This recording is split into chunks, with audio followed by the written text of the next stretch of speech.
Hey, everybody, welcome back to the podcast. You're listening to the longest running superhero role playing game on Earth. I'm your host, the Game Master, and this one's going to be kind of a quick one today. But before we get into it, smash like, make sure you're subscribed, and leave us a comment. That helps us out with the YouTube algorithm, but more importantly, we love hearing from you guys. We've got an awesome community here, and it's all thanks to you. So thank you so much for being here. With all that said, let's dive in. In 2010, Wizards of the Coast, the makers of the Dungeons and Dragons role playing game, came out with the seventh edition of the Gamma World role playing game. And before I say much of anything else, I would like to read you an excerpt from the opening to that game. In the fall of 2012, scientists at the Large Hadron Collider in Geneva, Switzerland, embarked on a series of high energy experiments.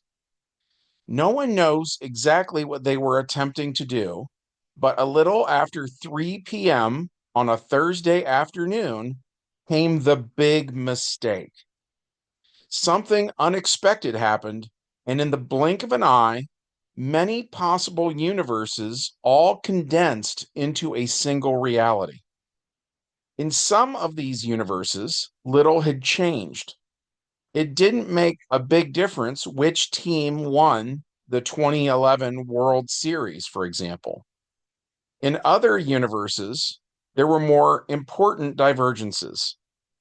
The alien Gray, who was carrying advanced technology, was not shot down at Roswell in 1947. The Black Death did not devastate the known world in the 14th century.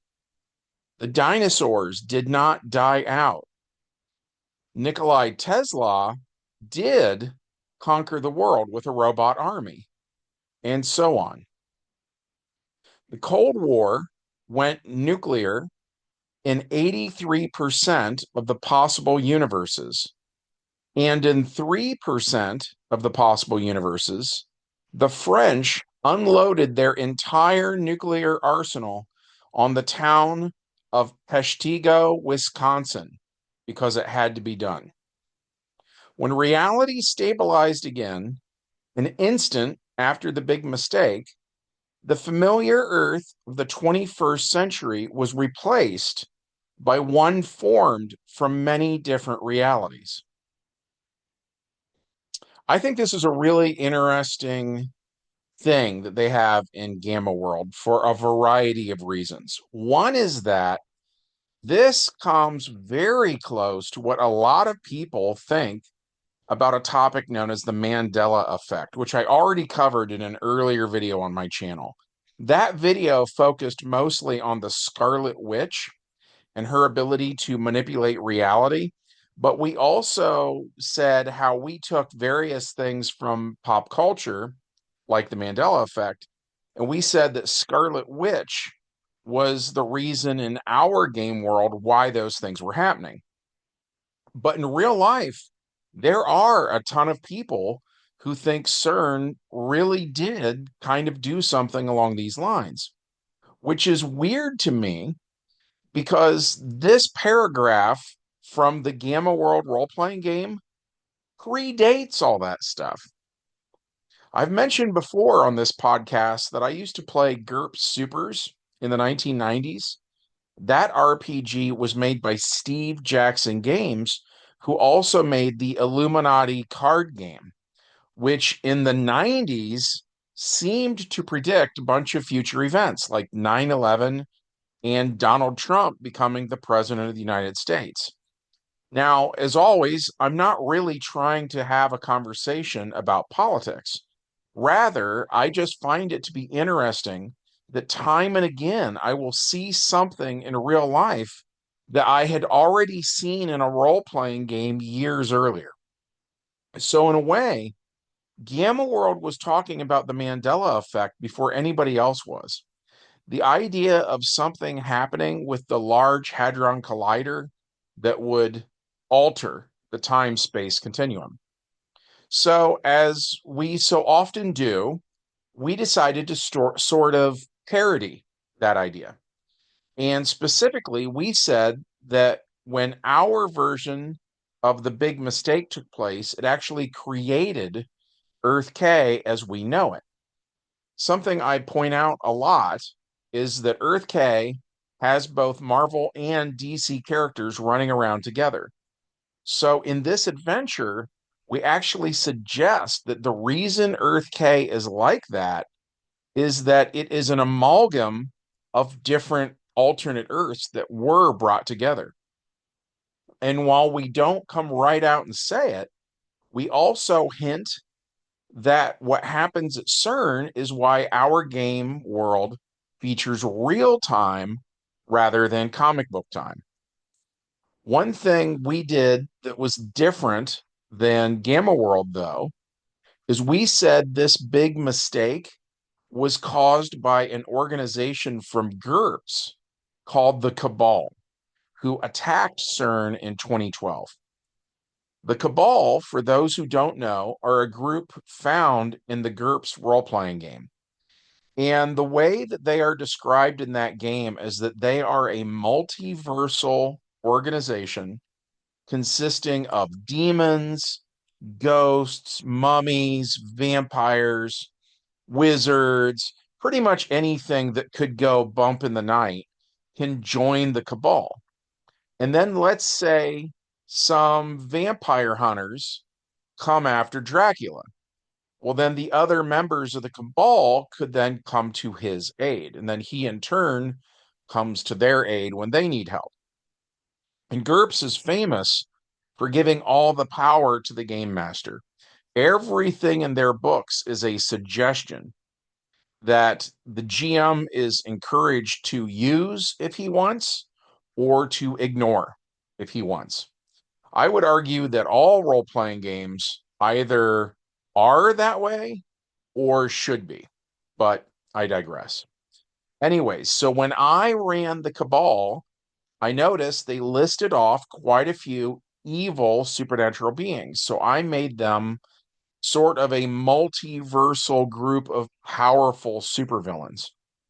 And the way the big mistake seemed to be in Gamma World is that an infinite number of universes all collapse into a single universe. So let's say on this new Earth, there is one of me. That would imply that every other version of me in the multiverse died because Gamma World doesn't have an infinite number of me's running around. Does that make sense?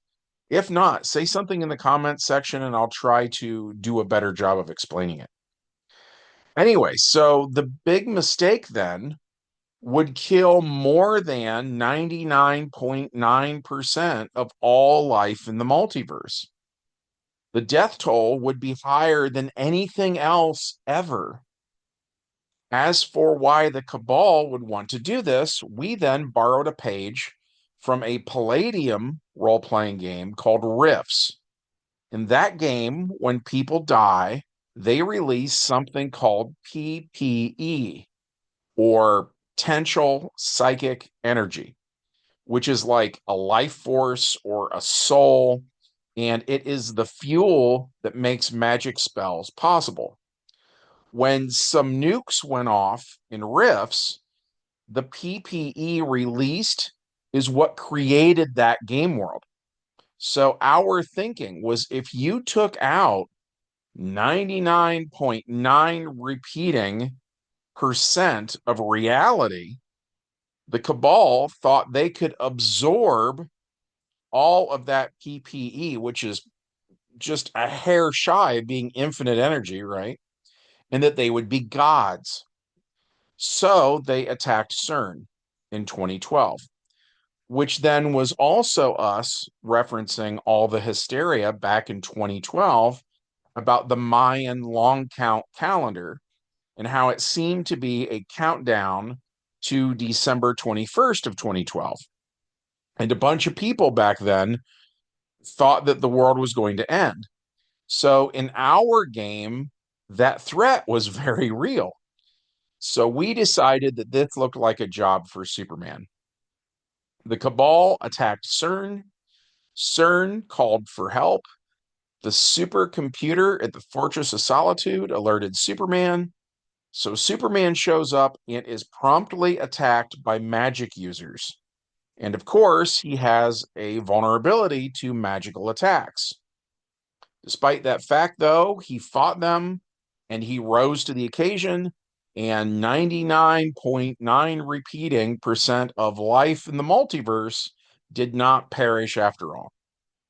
In my humble opinion, this is actually the current Superman's greatest achievement. And ironically, the general public in our game world doesn't even know anything happened that day. Anyways, so that was our big 2012 game. I really like this one. I hope that you did too. If so, as always, smash that like button. Check to make sure you're still subscribed because YouTube loves to unsubscribe you and not tell you. And as always, leave us a comment. And from everybody here at the longest running superhero role playing game on earth, we hope you have a good one, and we'll see you in the next adventure. Bye.